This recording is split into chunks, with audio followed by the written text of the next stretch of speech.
परमार्थामध्ये साधक शेवटपर्यंत टिकणं लय कठीण आहे गुरुजी सध्या. भगवद्गीता सांगते मनुष्यानाम सहस्त्रेषु कश्चित वेतते सिद्धये येततामपि सिद्धानाम कश्चिन माम वेत्ति तत्वता. त्याच्या पदाच्या खालची ओवी आहे का, अस्तेची या महापुरी रिगता ते कोटीवरी पाय प्राप्तीच्या पहिलं तरी विपाईला. आणि त्याला तुकोबराचं अनुसरून प्रमाण आहे विरळा पावे विरळा पावे अवघड गोवे शेवटीचे.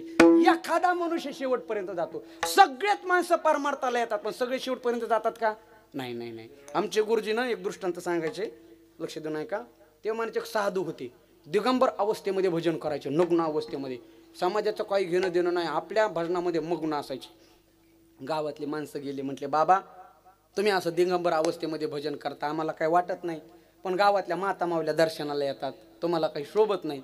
ते म्हटले मग याच्यावर पर्याय. ते म्हटले एक काम करा, आम्ही तुम्हाला एक वस्त्र देतो, तेवढं वस्त्र परिधान करा जा आणि भजन करीत जा. पहिल्या 4-5 जणांनी साधूला लंगोटी दिली गुंडाळण्यासाठी. म्हणजे आम्हाला काय अडचण, आम्ही देतो, तुम्ही भजन करत जा. साधूला वाटलं आपल्याला काय अडचण आहे. साधूने लंगोट घेतली, लंगोट गुंडाळायची, भजन करायचे. स्नान झालं, लंगोट वाळू घातली, उंदराने कुरताडली. दुसरे गेले, म्हटले बाबा अहो दुसरी दिली तरी उंदर काय करीन, कुरताडीन, तुम्ही याच्यापेक्षा एक काम करा ना, तुम्ही मांजर पाळा ना. म्हटले का, उंदराचा कायमचा बंदोबस्त. बाबा म्हटले द्या आणून. दुसऱ्या 4-5 जणांनी मांजर आणून दिली. मांजर मोठी संधी साधू. मांजर काय करायची माहिती का, भूक लागली की म्याव म्याव म्याव म्याव करायची. आता बाबाला अशी पंचायत आली, भजन करायचं का मांजरीला दूध आणायचं. तिसरे 4-5 जण आले, म्हटले बाबा मांजरीला दूध पाहिजे, मग एखादी गाय पाळा ना.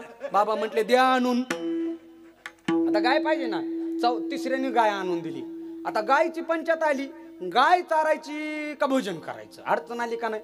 चौथे होते 4-5 जण, म्हटले बाबा गाय चारायला कुणीतरी पाहिजे. तुमच्या लक्षात आलं ना बोलणं, गाय चारणारी. हा आता येईल. बाबा म्हटले द्या आणून. चौथ्या 4-5 जणांनी बाबाचे हात पिवळे केले. बाबाचं थाटामाटामध्ये लग्न लावून दिलं. 4-5 वर्षाचा काळ गेला आणि पहिले लंगोट देणारे आले. भरत महाराज पहिले लवकर येत नाहीत, हा सगळं वाटवळ झालं पहिले येतात, बरोबर ना. शेवटी पहिले आले. म्हटले 4-5 वर्षापूर्वी एका बाबाला आपण इथं एक वस्त्र दिलं होतं, बाबाचं दर्शन घ्यावं.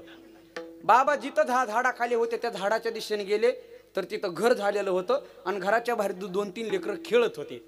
त्या लेकराला विचारलं का हो, म्हटले इथं बाबा होते ना. लेकर म्हटले पप्पा का.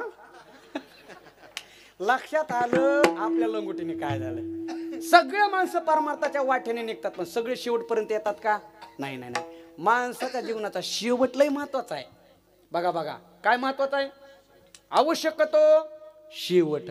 ये रवा उगी चालो जाणे वाट, कीर्तन केलेत महाराजांनी, सोपं आहे काही. शेवट किती महत्वाचा आहे ना. बघा आता ओवी सांगतो तुम्हाला, जुळू द्या आपलं. माऊली म्हणतात तोच संत कुठल्या जाती जन्माला आला हे महत्व नाही, कुठल्या कुळात जन्माला आला हे महत्व नाही. मग भलती या जाती जन्म यावे, भजे जे का विरोधावे, का भक्त का वैर्य व्हावे माझी याची. तुम्ही कुठल्या जाती जाल काहीच महत्व नाही महाराज. आपण ह्या जातीचा आणि हे आपल्यात आहे, हे कुठोर आहे. पण माझं एक प्रांजळ मत आहे, जातीचं राजकारण परमार्थाच्या बाहेर पाहिजे. बघा एकदा का इथं आला वारकरी ओवी ऐका, का खैरे चंदन काष्टी हे विवंचना तवची घाटे. हे खैराचं लाकूड आहे, हे चंदनाचं लाकूड आहे, हे बाबळीचं लाकूड आहे, हे लिंबाचं लाकूड आहे. हे कुठपर्यंत, जोपर्यंत अग्नी बरोबर स्पर्श होत नाही तोपर्यंत. एकदा ते अग्नीमध्ये आलं की प्रत्येक लाकूड कोण म्हणलं जातं, अग्निरूप होतं. तसं हा ह्या जातीचा, हा त्या जातीचा, कुठपर्यंत, जोपर्यंत इथं येत नाही तोपर्यंत. एकदा तो इथं आला, आपली एकच जात ती वारकरी जात. एकच, बरोबर आहे का नाही, वारकरी जात म्हणून.